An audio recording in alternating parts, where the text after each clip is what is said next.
Kita ingin dengar nih apa yang disampaikan Bu Leni terlebih dahulu, Pak Dirman. Terima kasih.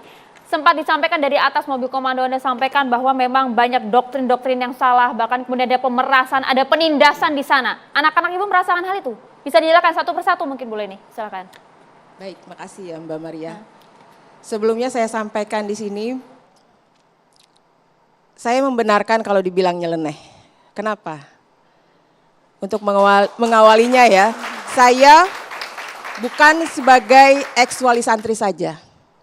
Saya sebagai orang dalam atau ex-NII atau KW9. Ya. Tahun berapa Anda di sana, Bu? Jadi saya membantah apa yang disampaikan, yang dikatakan sama Pak Sudirman Abbas ya. Dia menyangkal kan, saya sebagai saksinya, saya sebagai korbannya. Anda bergabung di NII tahun berapa hingga tahun berapa?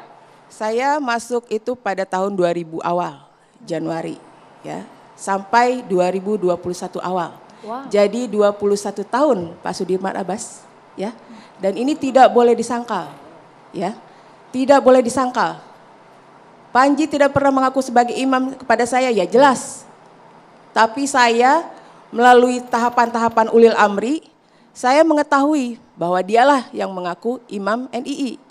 Begitu Pak. Yang Anda ya? lihat, yang Anda Jadi, alami, Ibu Leni yang bisa saya diuraikan? alami gitu ya, sampai terakhir dalam program Jamas itu tidak mungkin dimasuki oleh orang luar.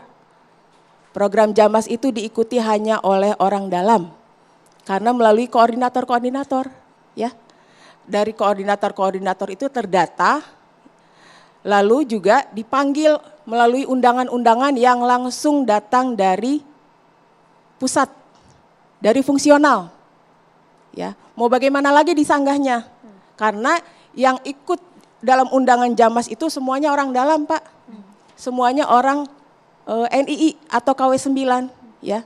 Sekarang kalau misalnya Panji mengatakan tahun 62 itu sudah berakhir, ya mungkin sekarang berdalih begitu.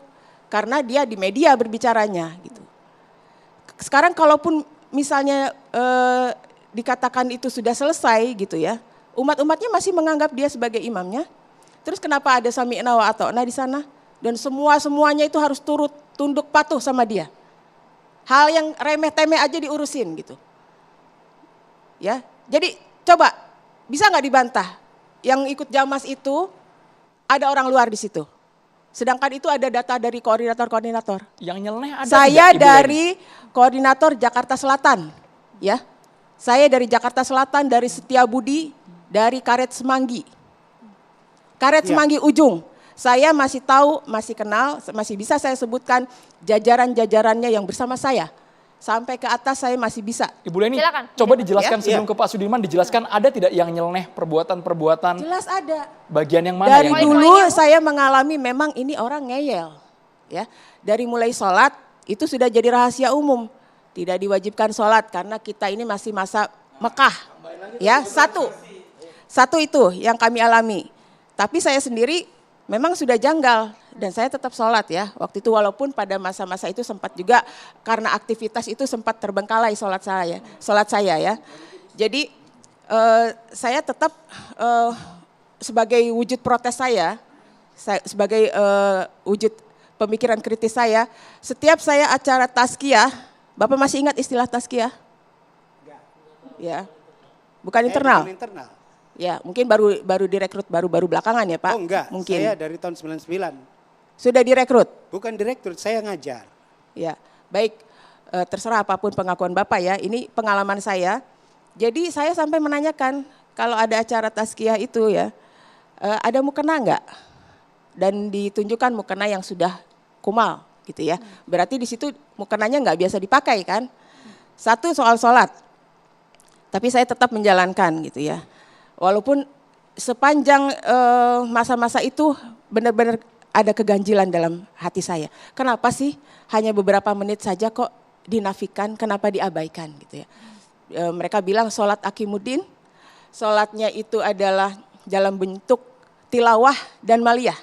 Tilawah itu perekrutan, maliyah itu untuk menarik infak ya.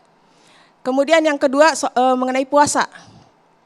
Puasa ini juga jam imsaknya sempat ada fase sampai pukul 6 pagi.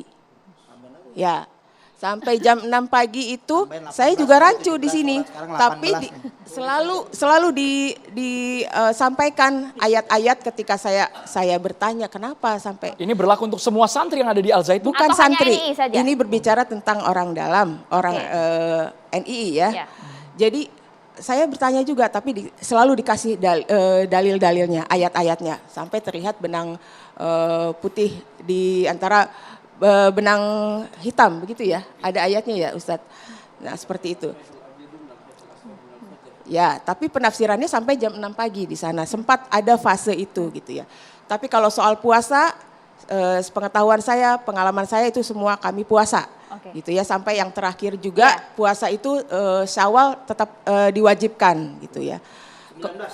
Oke, Nah, hal nyeleneh 19, mengenai 19. sholat dan juga puasa tadi Anda rasakan dan ini khusus untuk para jamaah NII. Tapi anak Anda, ada 2 orang anak Anda yang juga nyantri di Ponpes Al Zaitun. Apa pengakuan mereka? Ada hal aneh juga tidak yang diajarkan kepada anak Anda? Azan yang tidak pernah didengarkan di luar selama mereka hidup di luar gitu ya, tidak pernah mendengar lafal azan seperti itu.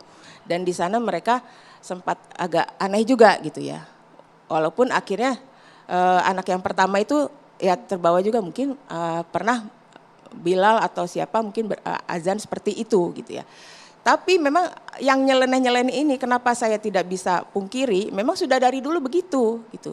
Karena yang disebutkan sama Ustadz tadi, psikologisnya adalah NII. Azan yang seperti apa sih Bu? Azannya tuh ya tidak bernada seperti di luar gitu. Lurus gitu, datar gitu. Tambahin 20. Dan sangat keras gitu ya Jadi 20 dilafalkannya lagi. itu seperti ini ya, seperti mau marah gitu Oke, ya. kemudian? Selain sholat juga, yang lain-lain itu masih ada beberapa. Anda bilang ada penindasan di dalam Ponpes Al Zaitun. Maksud Anda apa Ibu Zani? Penindasan karena kita ini untuk hal-hal yang dasar saja ya, kebutuhan dasar makan gitu ya. Di sana kok sulit sekali ya kami untuk bisa berkontribusi segi pemikiran gitu. Saya pernah mengusulkan untuk menyiapkan, menghadirkan kantin kecil lah untuk di gedung pembelajaran gitu ya. Karena anak-anak dalam masa pertumbuhan itu kan banyak makannya ya. Jadi sempat saya menghimpun suara di kelasnya anak saya yang laki-laki waktu itu untuk mengambil kesepakatan agar kuat gitu. Usulan saya ini mengadakan kantin di gedung pembelajaran. Tapi itu mental. Tidak diterima padahal itu Kelaparan tidak ya sempat Artinya ya kesejahteraan yang lapar. digembor-gemborkan Panji itu bohong. Ya sempat ya begitu Tapi kondisinya. seperti Jadi ini, Ibu Leni, kami ingin tahu apakah ada hal fatal, kalau tadi kan itu bisa didiskusikan, mungkin ada ruang musyawarah yang ditutup rapat. Kalau untuk hal yang paling fatal yang Ibu Leni alami, yang anak-anak Ibu alami, apa Ibu? Yang menurut Ibu ini sudah menyalahi aturan agama, tidak sesuai dengan Al-Quran dan hadis? terhadap anak-anak saya ya, Iya. juga anak-anak yang lain. Ya, waktu mulai makan roti gandum itu, waktu masa-masa pandemi COVID itu diberlakukan lockdown di sana, kami para orang tua akhirnya mengalami fase tidak bisa mengirim makanan ke sana. Tapi di sana pun asupan makanan itu tidak terpenuhi dengan baik juga. Ya anak-anak sering lapar, anak-anak menjadi susah untuk pergi ke kantin. Kalau ke kantin itu harus ada yang mewakili, izinnya setengah mati gitu ya.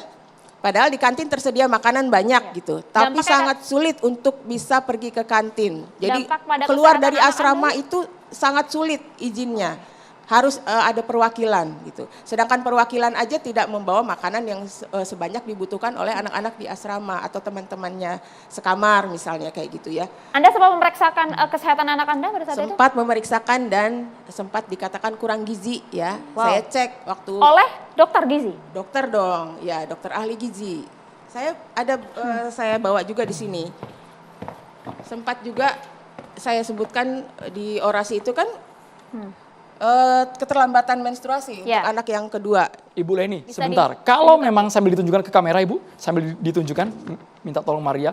Mungkin kalau ada hal-hal yang dianggap tidak sepaham dengan hati nurani Ibu, sangat mengganjal dan apalagi sudah menyengsarakan putra-putri Ibu. Kenapa Ibu tidak langsung tarik anak-anak Ibu keluar dari Ponpes Al Zaitun? Tidak usah nyantri di sana Ibu. Itu kan baru terasa tuh benar-benar tidak bisa saya toleransi lagi sejak waktu Desember itu ya.